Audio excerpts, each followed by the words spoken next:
All right. Hey, everybody, and welcome to Film Freaks TV. I'm your host, Jonathan Moody, and I've got an awesome show for you guys planned.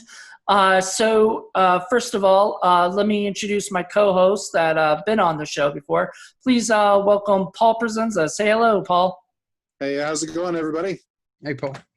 And then next we have Joe Turek. Joe's joined us a few times on Film Freaks. Welcome back, Joe. Hey, glad to be back. This one should be a lot of fun. All right. And our special guest for today, we're really excited to have him, is Tom Konkle. How are you doing, Tom? I'm doing great. Thanks for having me. Good to see all of you. Pleasure. All right. Well, the pleasure is all ours. We're really excited to have you as a guest. I think we were planning on you being the co-host, the West Coast co-host before. The West Coast, yes, co-host of the West Coast. Yes, exactly. However, things didn't really go the way that things were planned, like they ever do. You think? Yeah. I don't think anybody was planning the coronavirus to attack. Yes. Yes. But two of the horsemen of the apocalypse. Yeah. Yes, exactly. Maybe that isn't that that is maybe one of the horsemen of the apocalypse. I don't know. I think so. Yeah, pandemic. I think was the third one. That was it was pestilence, and isn't pestilence sort of yeah? So maybe it is. Holy crap! Yeah. I get the feeling Joe was probably planning on that because now I see he's got a full beard, so this is a perfect excuse to grow a beard. Yes, it is. Most of my actor friends have shaved their head. Well, I've been working from home for like 3 months now and haven't gotten a haircut or anything in 3 months. And I've shaved this a few times, but yeah, fits the movie we're talking about tonight. It fits perfectly. Well, I actually was thinking because we've been doing a lot of stuff with Supernatural Assassins, I've been thinking about growing my beard out back again myself. Also, nice. Just because I'm lazy and don't really feel like shaving these days. So it's a good excuse. The real reason. There you go. Exactly. So let's, first of all, let's talk a little bit about this movie. And I want to get everybody's introduction to it. Like, when did you first discover this film? And I'll start because it won't be a really long story. My dad is a huge fan of this movie. And he kind of introduced me to it when I was young, but I had no real interest when I was young. We had this on Betamax. That's how, long ago or whatever. And I would watch it. I tried watching it. I could not get into it when I was young. I didn't get into it until I was in my 20s, late 20s, early 30s. I got into it. And it's one of those films that now if it's on or if somebody wants to watch it, I'm definitely down to watch it. But it's just something that I guess it was sort of like Rambo too, those action films just in the 80s just didn't really do it for me. I was more into comedies in the 80s and 90s, so I just never really got into this. But I guess, Tom, since you're our special guest, you tell us, how did you get into it? Oh, it's an amazing and circuitous story. Like you, at first, my dad took me accidentally to my first R-rated movie, which was the first Mad Max. And I was very popular in the lunchroom in middle school because I had seen it. And when I saw that there was a sequel, I just went ape for it. And I went with my friend Lee to go see it in the theater. And it was jaw-dropping for me, for a couple of reasons. It was an American-style action film, but from another country, with another point of view, another perspective. And also it had a kind of brutal hyper-realism that I hadn't seen in film, particularly in 1981, that it was bracing. The way the chase scene, the way it pushed the limits of cinema and told the story without dialogue, the music, everything resonated with me. That sort of the fact that it was like a Western, but it wasn't a Western. It was a perfect myth, which it got me into Joseph Campbell, Hero with a Thousand Faces, because the director, George Miller, was into it. And I remember when Beta came out, which dates me, there was a window at this one place that sold a few cassettes. And one was there for, I think it was $79 for the Road Warrior. And it had that thick sort of vinyl case that you can open up with black plastic, and it was inset. And I had to have it.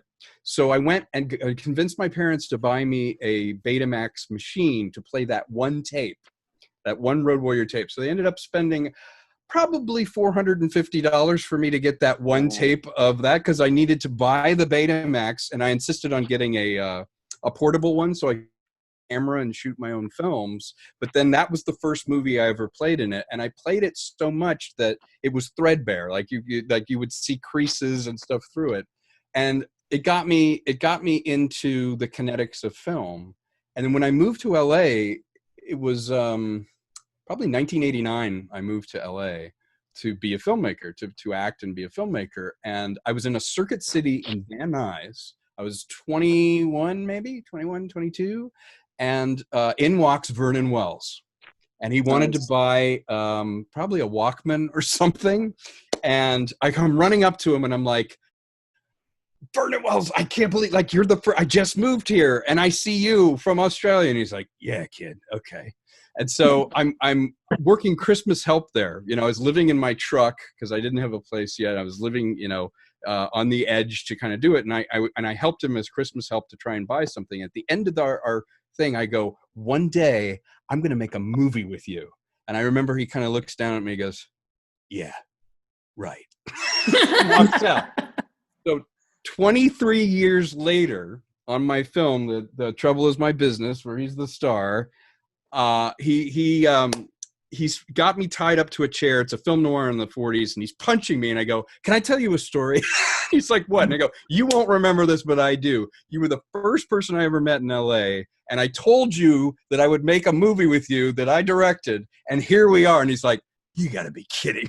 And he did not remember it at all. But we bonded over that moment because I had pursued him, and I had seen him at a convention, and finally he loved the script. But that is literally, what is that, a 35-year chunk of my life that Road Warrior not only influenced what I thought or how I thought about cinema, but the very fact that a motion picture that I made was driven by him, the villain from that film. And he was the first, you couldn't write this. He was the first celebrity I ever saw in LA. And I told him when I was a kid, I will work with you. And you should have told him that he should have told him that he could run, but he couldn't hide. That's right. Exactly. We traded some great lines during that. And he's just a fantastic guy. But I to me, that connection, when we talking about Road Warrior, it's not only a cinematic connection, but for me, it was, it changed my life. It was a personal one. Yeah, very much so. I would not be here and doing this. I would not have made that film had I not met him and been influenced by the movie in general. It just wouldn't have been on my radar. So I'm excited to talk about it. I mean, I have a stupid, pretty nerd deep knowledge of this film. And I find something new every time I watch it, which to me is the mark of a truly significant film. Definitely. What about you, Paul? Like, what was your first experience with it? Well, I saw when it came out in the theaters way back in the day. And I was a big fan of Australia cinema back then, still am. Yep. So I had seen things like, Picnic at Hanging Rock and Gallipoli and just all kinds of stuff. And actually, I had not seen the original Mad Max first. I had actually saw the Road Warrior first. So I saw that, and after I saw it, I'm like, wow, this is part two. I got to go back and see part one, which I finally did and loved it just as much. But, this movie, it was just an amazing film in so many different ways. But to me, the biggest and best part about it was the action and the stunts, the amazing jaw-dropping stunts that I had not seen anything like that previously and I'm a big movie hound. I've watched thousands and thousands and thousands of films, and to this day you cannot touch the Road Warrior when it comes to live, practical, dangerous as hell stunts that they pulled off at full speed that are just amazing, absolutely amazing. And to this day it's untouched in my opinion. All right. Well, okay. Well, how about you, Joe? How did you first hear about this? Well, back in my Blockbuster days, so that dates it a little bit. About in high school and stuff like that, it was late '80s, early '90s. I saw Road Warrior first as well. So like Paul there, just a couple people kept recommending it, and I was like, okay, well, let's give it a shot. Because you know how at the video store, everybody's always talking about one, watch this, watch that, and recommendations. So half of them are bad, but this one actually really blew me away, and I saw it a number of times back then, and then I hadn't seen it for quite a while. And so when you talked about wanting to do it, I was like, yeah, I remember I really loved it. So let me watch it again. So I watched it again, and right afterwards, bought it. Bought the anthology. I already had Fury Road, but bought the anthology. So I've watched all three of them, like the original three, back to back to back in the past couple of weeks, and it's just like, wow. George Miller, baby. Yeah. The first one, it wasn't. It's almost like a different movie, and I mean, a whole different idea.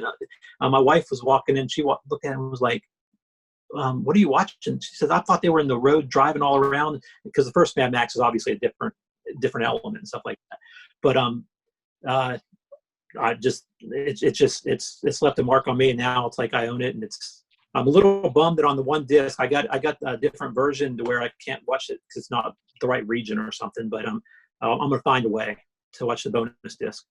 But let me ask you guys this really, really quick. Just going back to the original Mad Max, I only ever saw that for years in the Americanized version, where they overdubbed everything in quote unquote American English. So by the time years later I finally saw it in the original form with the Australian actor's voice, it just didn't seem right. And to this day, I can't watch the original Australian version. It just bugs me way too much. Yeah, I remember American International, who released it originally, did not trust that Americans could understand an Australian accent. And so they had everybody redub it. I unlike you, I mean, I now only listen to the Australian version because to me there is nuance in it. Particularly, it sounded weird when they would use an Australian term with an American accent. Particularly Goose's character kind of was strange to me. Oh, it's so different. Yeah, it's so different. But I was delighted when I found that there was an Australian track, because I thought the only version that existed was the US dubbed version. And I could see where if it's what your interest, your introduction is, then it makes sense. But I think the Australianness of it to me made it more other as a revenge picture. So I embrace both. I remember seeing it in the theater with the American dub, but I probably would watch it in the original Australian mix just to hear. And they even dubbed Mel Gibson. I know, who can do an American accent. I mean, it's ridiculous. He's from New York. Yeah. I know, it's terrible. It was such a shame. But at the same time, because the way my brain is wired now for the American accents, it's jarring. Yeah, it's what you're used to. Yeah, especially with Goose, especially with Joanna Samuels, especially with Toe Cutter. It just doesn't work for me. Right. So yeah. I'm stuck now. Do the discs allow for both? Like, do they have the American dub on the disc? I believe so. I haven't dug into this enough to know yet. I've just been watching it, so I have to dig into it. I'm gonna try to find a way to break into this. I have to get a region-free player or something to watch the bonus. But you might be able to download software that you could play it on a Blu-ray into your computer too as region-free. There might be a way to. Yeah, because I want to see all that, because it looks like it's got a lot of good stuff on there. So I want to check. But yeah, absolutely. Yeah. Well, great. So let's talk a little bit about the movie itself, some more. The Road Warrior. So it is a sequel to Mad Max, and Mad Max had, I guess, been a pretty big hit. Enough to warrant. Was it the biggest hit? It was the biggest Australian film ever. Yeah. Oh wow! Yeah, it was. I think that's something like at the time it was like the biggest return ever on a film or something like that worldwide at the time. Yes, they spent less than $100,000, and I think they made close to $40 million. Oh Jesus! And it's an indie film too. Yes, very much so. It was rejected most places, but American International said, we'll take a chance on it. Blew up because it had an amazing poster. You remember that poster with the guy with the gun? Absolutely. Actually, it wasn't Mel Gibson. It was the Goose character shooting. And I had a stand-up of that poster when I moved out here. And I think Nice. off the strength of the poster, people went to go see the movie. Yeah, totally. Yeah. There it is. Yeah, that's Goose. That's not even Max. I love it. Say something, Joe, so we can see it some more. Like, this is it has a bunch of cutouts for like one for each film and stuff like that. I haven't opened this part up yet, but it's just like a still from that's awesome. It's a great still. It's iconic. Something, Jonathan, that's kind of interesting about The Road Warrior is in the entire film, I think Mel Gibson has 16 lines. He actually has 16 lines of dialogue in the entire film. It is pure cinema. But what was amazing is that George Miller had a background as a doctor. He was fascinated with road accidents and injuries and things like that, and applied the sort of mythic aesthetic to The Road Warrior, and found this kind of filmic language that you could follow everything that was happening. You didn't need the dialogue. Like it's the perfect foreign film because it's kinetic and visual, and with 16 lines from the main character, anyone, someone in Asia gets it. Someone, it's a perfect film to introduce people to a film that might come out of Australia.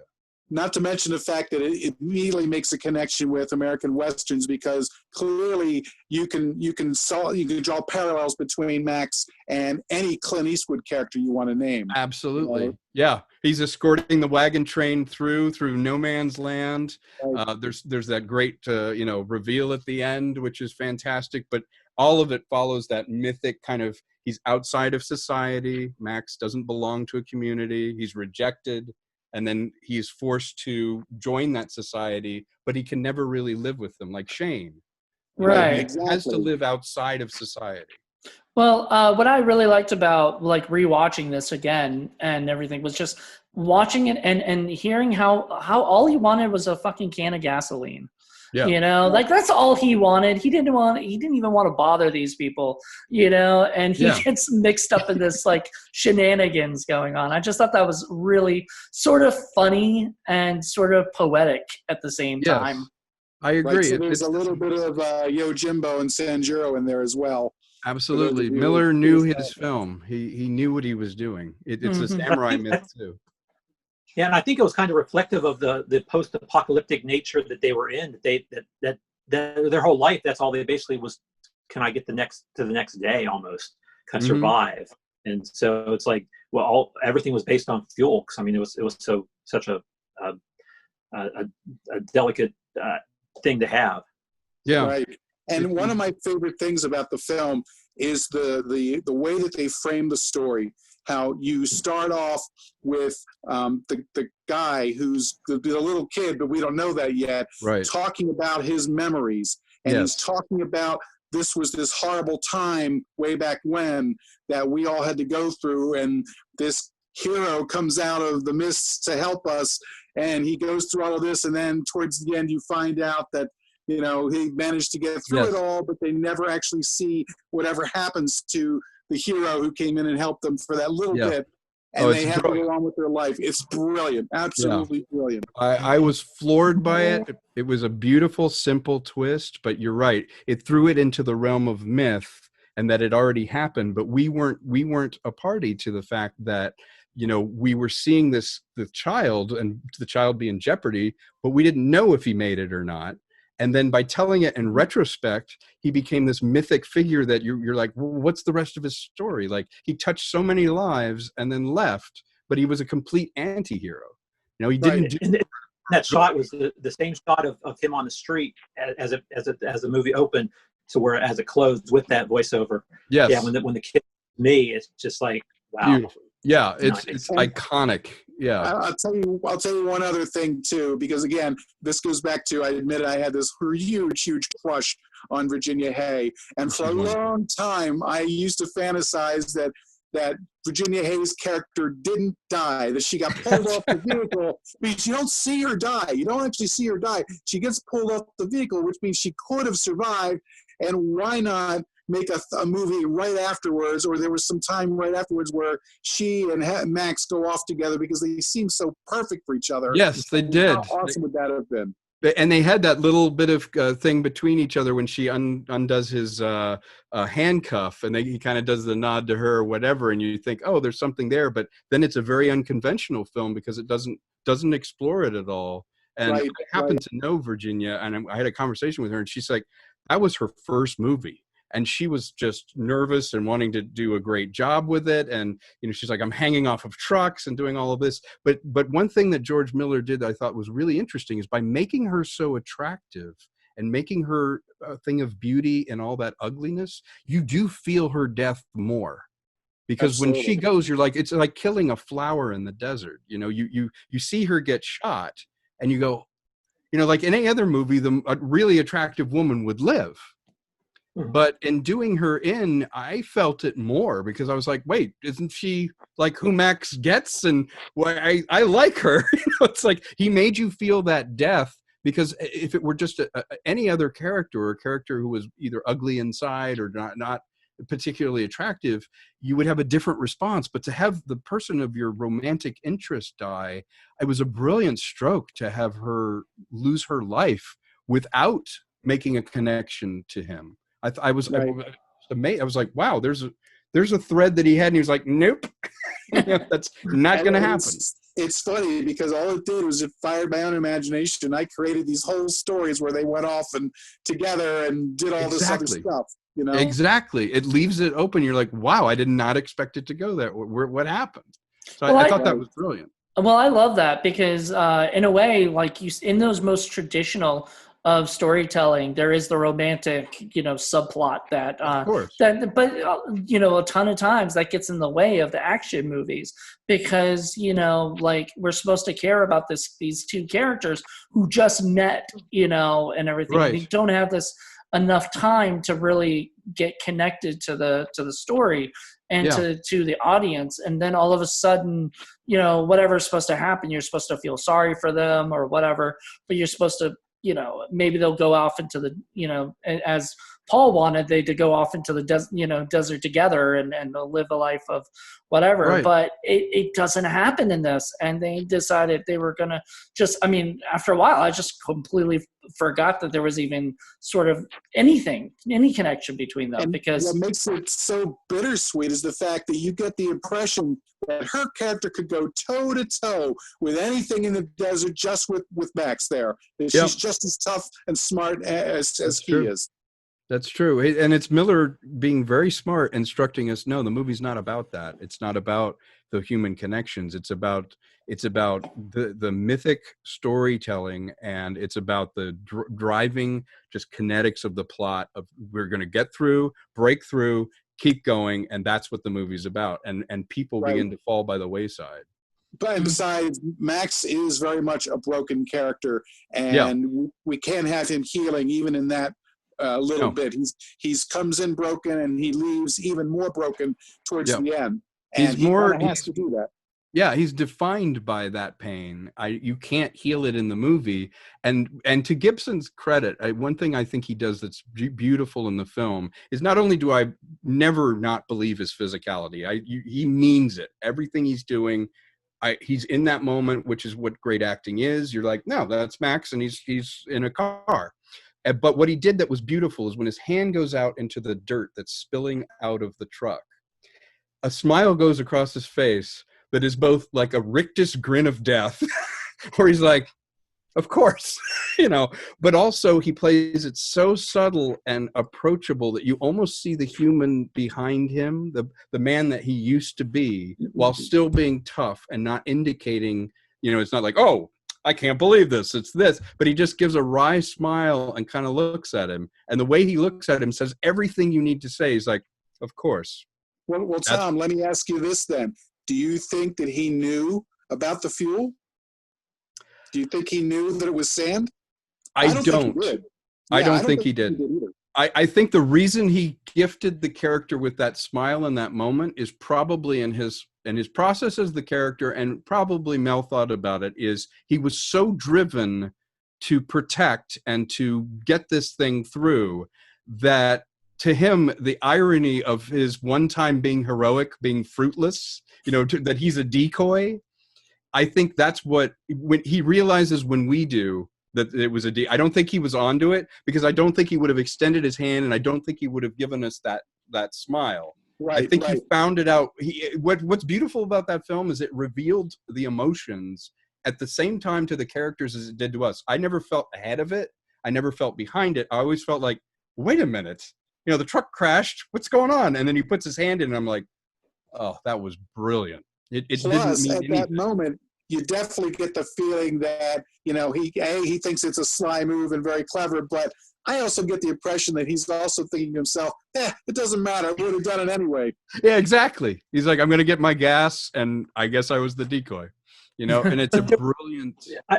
There was also like a human element of with the way he was holding the kid at the time too, because he took the kid out and he was really attached to the kid. And yes, that throughout the entire film, when he gives him the little toy, the music box and stuff like that. So he's really attached to him, and that goes back to the family that he had lost before, and then the dog that sort of replaced him at the beginning of Road Warrior as being part of the family, and this was his family.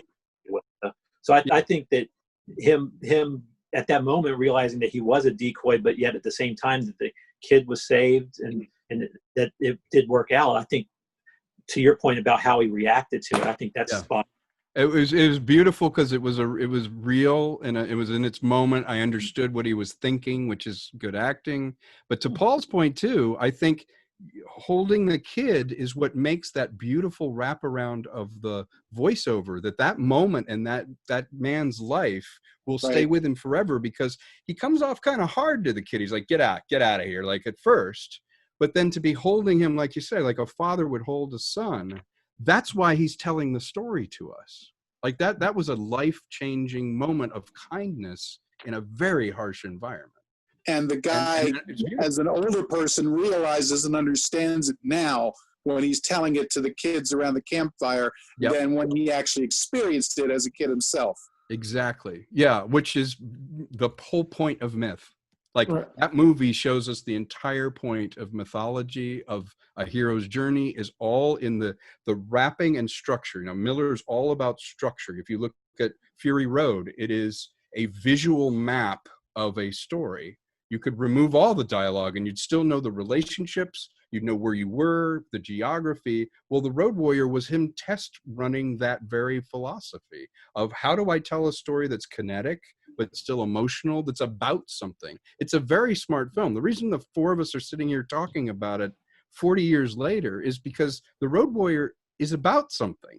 It is a examination of myth.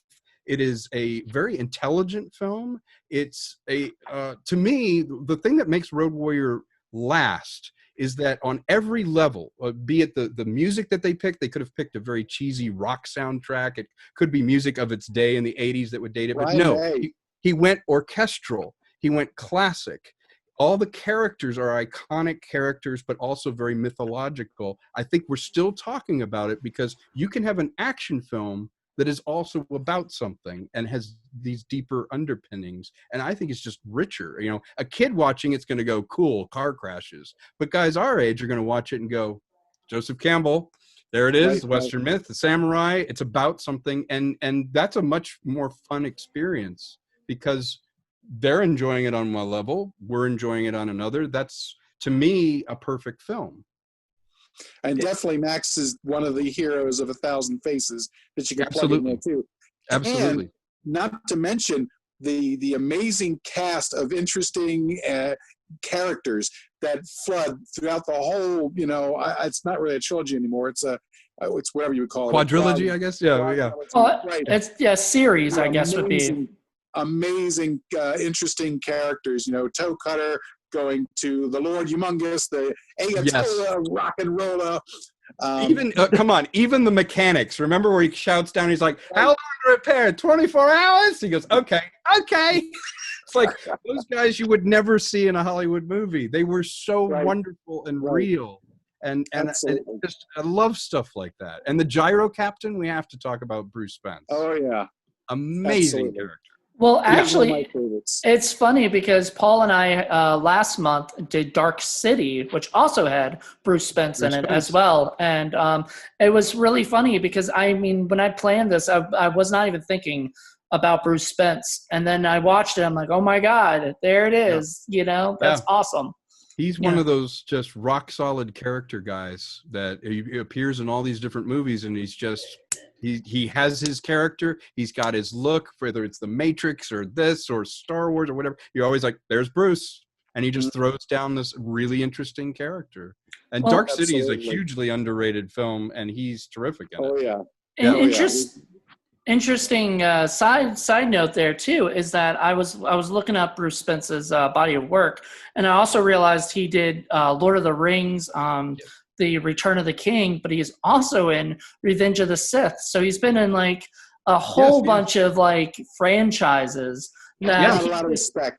I know. Absolutely. He's a go-to guy. If you're shooting in Australia, you're hiring Bruce Spence.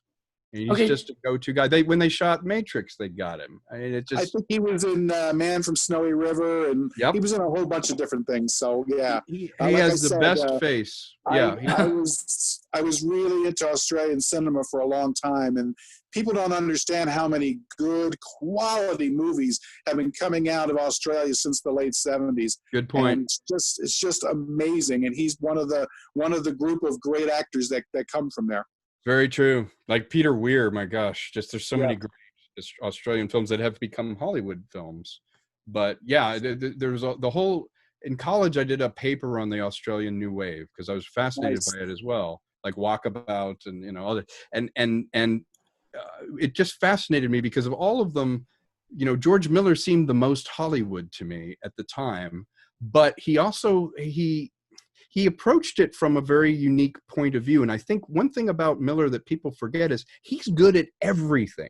The man who made this made Happy Feet. The man who made this made Lorenzo's Oil. And then at 74 years old, 74, he made Fury Road, which looks like a ferocious movie by a 23-year-old. Right. This guy is quality. He also made Babe Pig in the City. I mean, Right? And let's admit it, what he does is good. Yeah. If you're looking at children's movies, Babe is a good kids film. Yeah, Road definitely. Warrior is a great action movie. He made Nightmare at 20,000 Feet. It was the best thing in Twilight Zone, the movie. Mhm. He is good at every genre he decides to do, and not many directors are. Speaking, just to get back to Peter Weir for a second, we also covered Breaker Morant. I don't know I if love it was Breaker Morant. Criterion Watch or if it was for film. It was Criterion Watch. It was Yep. Criterion Watch, and Criterion I Watch, loved yeah. that movie to bits. Oh, it's just, again, a smart, intelligent film that you just find new levels in every time you visit it. Mm-hmm. You know, I really appreciate, well, Weir's work, but also the fact that Australia's just been this hotbed of talent, and it's so film friendly even now. No wonder everyone's going there. You know, that the crews are fantastic there. The sort of ethos, the aesthetic to an Australian film, like Picnic at Hanging Rock. I mean, you watch it and it could be shot yesterday. Fabulous movie.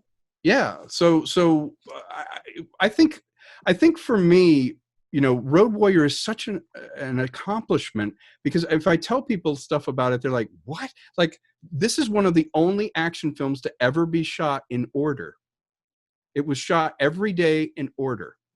You don't do that in an action movie. You don't start on day one and do it. But the reason everyone gets worn down, the reason that somebody's injured in one shot and limping in the next shot, he shot it in order. It's a brilliant idea for a film. Right. And I love the fact that because it's shot in a very, very Hollywood American style, it really is a movie that bridges the two continents. Because if you didn't see, and really I hope you have, but if you hadn't seen Australian movies, this is the movie that American audiences who didn't see the other ones will get them to see it, because it's much like an American film, as you mentioned before. This is their ticket to see all these other films that they would not have heard of before, and frankly, that either American companies would not have brought over to this country, or back in the day when you had your movies on the street corner and mom and pop video shops wouldn't have bought because they didn't, or if they did, it would be in the foreign section. Right. You're right, and this does not feel like a foreign movie. No, not at all. If this can make one person go and find like the Last Wave or some other movie, then that makes this movie worth it even more, because this movie can be an entry point for people to discover a whole different way of making movies. This is an American film made from a completely alien point of view, and that's what I love about it. Yeah, totally. And I agree. Like, this movie has so much class to it, Yes. for an action film, like Absolutely. This could have been like, your typical action film that just is really boring and, and have nothing to say and everything. And this movie has a lot to say and, doesn't hold up, so, I love it. No, I think we all share a love for it because it is about something, but it's also that deep vein of mythology that that crosses all borders.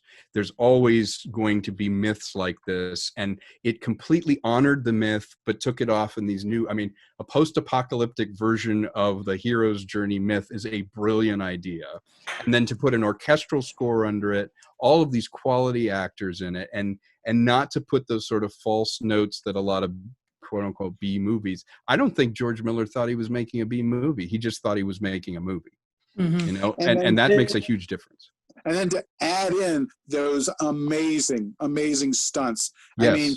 Not to harp on that, but the fact is, when I was younger and I was thinking of incredible action sequences, for me, the biggest Hollywood one that I could remember was the iconic chase scene in French Connection. French Connection, that's right. When they're going under the trains and all that. That was really, really cool until I saw this. And this, blew me away. And of course, there's a lot of good stunt work in the first Mad Max as well, but this one was a hold my beer moment for French Connection. Yeah, just hold my beer for a second. I could see Hollywood stunt people looking at this and wetting their pants, saying, "Oh my God, this is so great," and at the same time saying, "Oh my God, we will never be allowed to do these." Yeah, that's true. There was no union. I was reading somewhere that one of the stunt guys, they wouldn't allow him to eat like for hours before it because they said the stunts was so dangerous. They had to be ready to take him to the hospital or something. You're right, surgery. Joe. And you know what it was? The tanker, the 18-wheeler, they didn't know if it would keep rolling. So they had him not eat because he would have needed immediate surgery, and you're not supposed to eat before surgery. So he planned on either having severe surgery or dying. So he didn't eat for 16 hours before they crashed it. And then it hit and it went on its side, and it didn't keep rolling because it was heavy. It was weighted down. And so it came grinding in on its side, but they had him not eat because he was expected to be unconscious, and they expected to crack him open because he knew there was a high likelihood he wasn't going to live. Oh, wow. And now that's commitment. This movie would not have been made in the United States. And remember, too, no digital intervention. There was no digital back then. There was no correcting it. There was no removing wires. That famous shot where the guy goes up against the car and he hits it and he flies end over end with his legs. His legs were broken in that shot. And he landed on a bunch of boxes. And George, I have a picture of George looking at him, and he's looking at him like, "Are you okay?" And the guy's like, "Did you get it?" And he's like, "Yeah, you can use it. My legs are broken. I won't be able to." And that's why he shot it in order, because that guy was out. Right. But yeah, it's in the film. The shot where he broke both of his legs. He was supposed to just go over the car, but it crushed his legs on the car and then flipped him over into the camera. And the guy goes, "Did you get it?" He's like, "Yeah." And he goes, "Use it." Yeah. Make sure. That would suck. That would suck if there was like dust on the shot or something. I know. Oh to his credit, what's his name? Dean Semler, the guy who shot it, had multiple cameras running because they knew this was a oneer, and if the guy lived, it would be a great shot. Oh my goodness! And it's amazing. He flew right at the camera, but in true Australian fashion, it was like, "Hey mate, did you get it? Okay, use it. I'm out." And that was it. Exactly. Give him a can of Foster's. Yeah, amazing. You're right. We should actually acknowledge the stunt driving, the fact that they hung it out there to do it. Obviously, George was very concerned about safety. Nobody died. But there was a spirit of hanging it out there that you get that thrill. It's the difference between going to see a live show and they're putting themselves in jeopardy. Right. There's something that's really happening versus how safe something feels. In Transformers, I'm not worried if they're going to fall off the robot. I'm not there. You don't have that sense because your brain goes, that's not happening. The physics aren't happening. Right. But in the Road Boy, you're like, oh my God, that guy just fell off the back of truck and he's on fire. And that's why I've always said practical special effects are always better. I don't care how many millions of dollars you spend on digital effects, it will never top practical special effects. It never will, because the physics are there. You're absolutely right. And we know, just our brains recognize people, we know. Yeah, your brain goes, nope, that doesn't happen. Mm-hmm. Yeah, I think that's what's great about it. Yeah. And it adds to the verisimilitude of the movie when you're talking about a post-apocalyptic weird society that you might not be able to believe one way or another, but you're seeing it and you believe it. You are, and you see tribalism. You see the people reduce. There was a punk movement when we were growing up in the '80s. There was this whole punk movement with the Mohawks and the way they dress. Well, that kind of nihilistic attitude, I totally believe that they would hang it out there and try and shoot the tires out and take whatever, because that was that punk kind of angry movement that he tapped into beautifully. I don't know a lot of films in 1981 that really showed that kind of punk attitude or look. It was ahead of its time that way. Smithereens, maybe, but that's count on one hand. Smaller film. Yeah, smaller film. Yeah, but it's the visuals. It was just amazing. Cinematography was amazing. That costuming, iconic costuming. It was just amazing. I mean, from Max's leather biker suit to the motorcycle toughs with their football uniforms and helmets and stuff. Yeah, and it's just you so believe cool. it. It's like all found objects. Right. I will say exactly. this: it's like shit they found. Yeah, the first car I ever got, the only reason I got it is because it looked like Max's Interceptor. I bought a black Dodge Daytona, and I put the little plastic things in front of the lenses so it looked a little bit more like the Interceptor. Geez, so this film really has like a thing. Like you are, like it's not just a film that's just a small little part of your life, but this is like a big part of your life. I mean, this would be like the equivalent of how a lot of people grew up in the 80s, like my age, had grew up with like cartoons, Transformers, whatever. But they grew up on those things, watching those constantly, buying the stuff because it looked like it. That was your thing. That was. I think so. I think it was interesting to see what I liked brought to me from another perspective, from not only another country, but also brought with such intelligence. And just like you were just both saying, the design sense of it. The car I have now is a black Mustang with a scoop that looks strangely like Max's car, black leather interior. And I think part of it for me was it's something you can be proud about being a fan of. This is not an insulting film to watch. You can sit down with someone and someone will enjoy it on every level. You can enjoy the craft of it. You can enjoy the music, the cinematography, as you were saying, like the stunt work, just the sheer audacity of putting together a film like this in 1981 is amazing. And it did. All of this together, this whole aesthetic, the way it's shot, everything helps create this world, this universe. He's building a universe. And to me, he does it in a far more realistic and far better way than, say, George Lucas does with Star Wars or any of the other franchise movies that spend all this money on digital effects. He didn't have to use all that digital effects stuff. He just built it by the way he shot the film, by the way he dressed it up, by the consistency of everything that happens in there, by the believability of everything that happens in there. And you buy this world, you buy the story, you buy the setting, the whole thing. And even though it's dealing with very mythic ideas, because it is so grounded in reality, you completely buy it. Yeah, I agree with you. Like, I said one time to someone, every prop and every costume has a story behind it, whether he has it in the movie or not.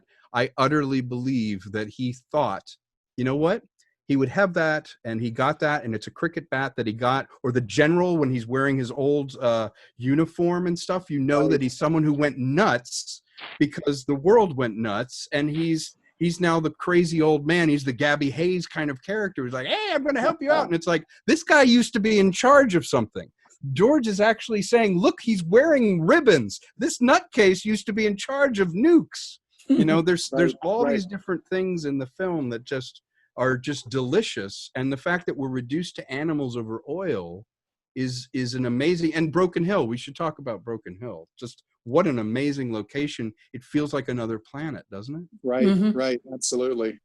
Yeah, well, and he's there with his dog eating dinky dog food. Yeah, dinky dog food. Well, playing mahjong with the snakes. Yeah. Well, I wanted to mention real quick, because you brought it up, Broken Hill. What's great about it is it's a story world. You know, this is a world. You know, when people do that trailer where they say in a world where, you know, this is definitely like that example of it. And that, I think, is what has made the Mad Max franchise, you know, so unique and so different and so interesting, is just this world where all these people, you know, these characters, I mean, you know, these characters you don't see in other movies, you know, except for Weird Science, where, you know, they popped up in Weird Science. I thought that was funny. Vernon got to eat. I will say that as far as the franchise goes, it does fall a little flat for me in the third one. It's not quite as good. It's not a bad movie. It's just, I was a little disappointed with it overall when you compare it to the first two. So I was really concerned about Fury Road.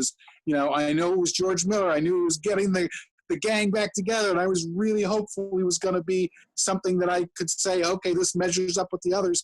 But I was really worried. But I was so thankful that he did. And who was that, Tom Hardy? Yeah, Tom Hardy. Yeah.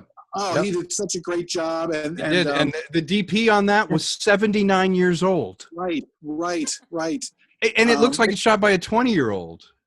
And then I forget the actress's name. She was fabulous. Yeah. Charlie. Yeah, everybody was great. Charlie's there on now. It's like he never left the world.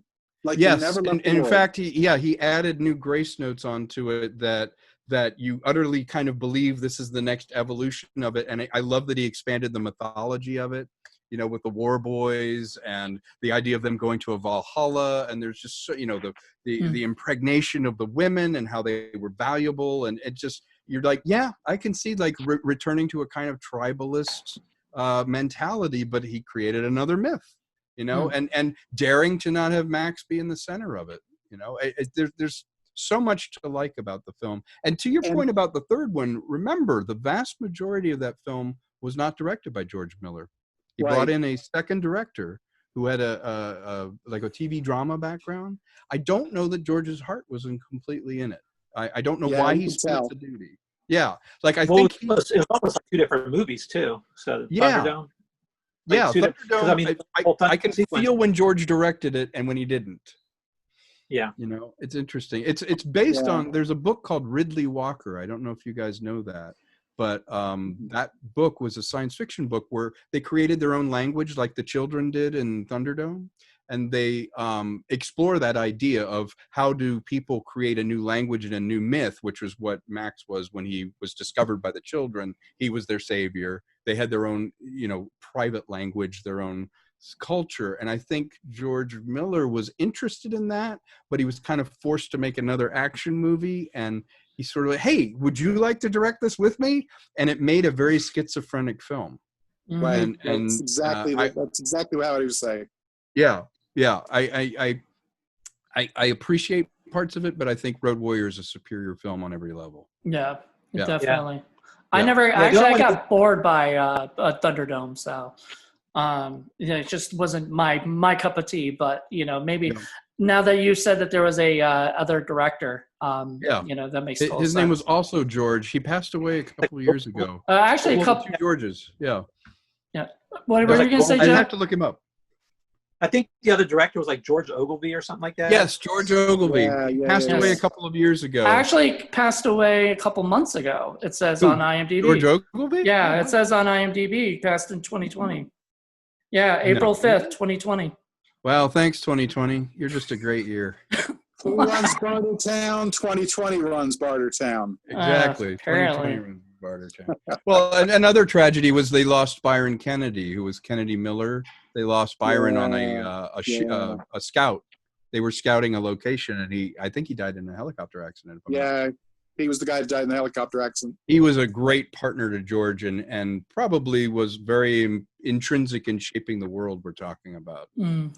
He had a journalism background, and I know he wanted to kind of push things in these other directions. And to their credit, one thing they did to make it kind of more fairy tale is even the first Mad Max, you'll notice it doesn't even have a date. It says a few years from now. Right, right. And so even if we watch it now, it's still a few years from now. And I thought that was brilliant.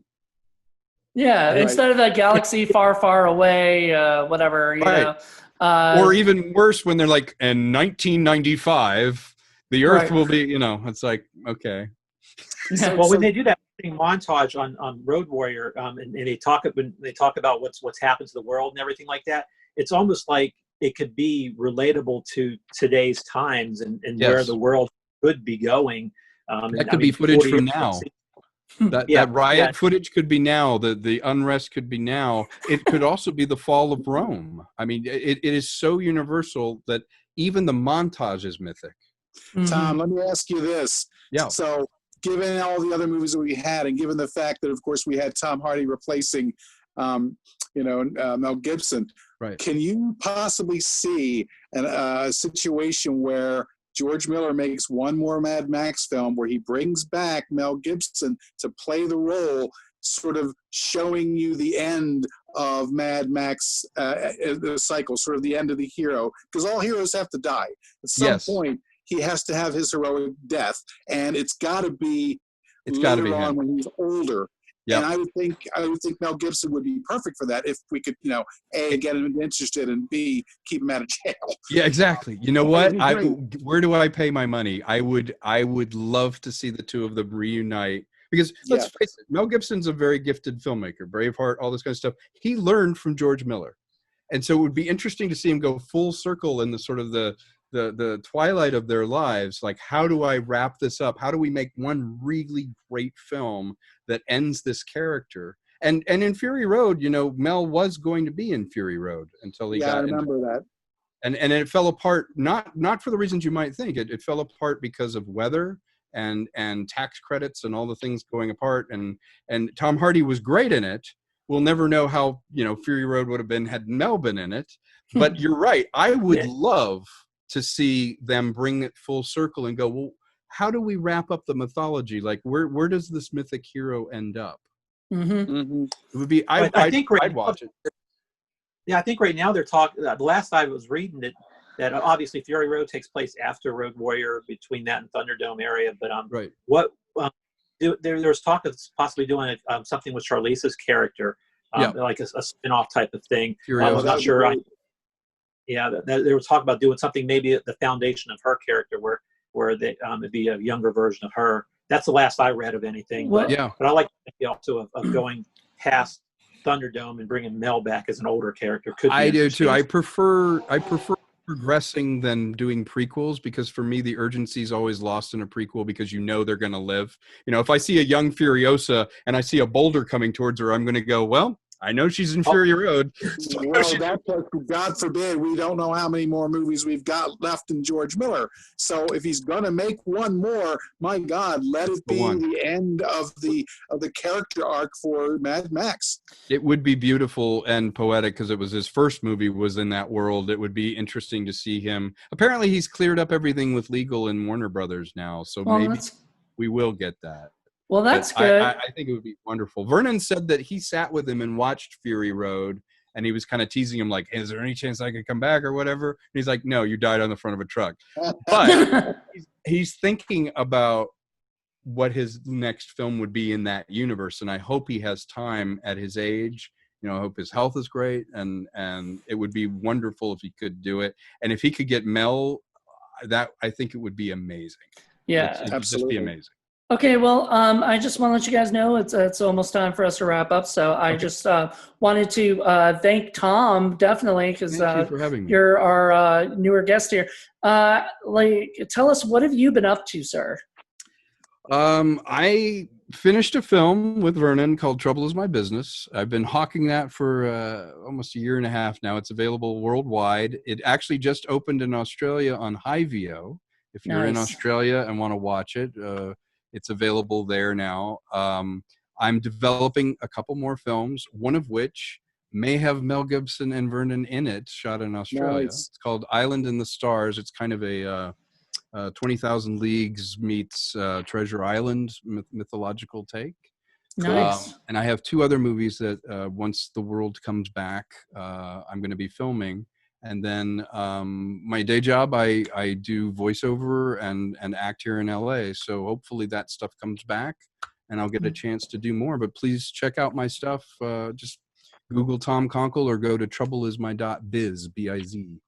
All right. And take a look at the film. And I'm really grateful to meet you guys, Paul and Joe, and fellow people that appreciate cinema and can get excited about film and sort of unashamedly love these action movies. Oh yeah, and I hope you're willing to come on back to some more other shows too. I would love to. Please invite me back.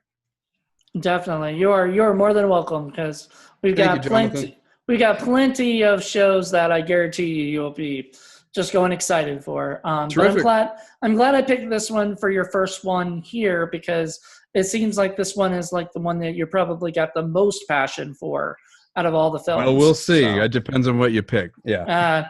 I don't know. I guess you had a couple ideas, and I actually liked a couple of your ideas. So I know we'll have another one for sure. And I would love to. I'd be honored. For Robo Chick.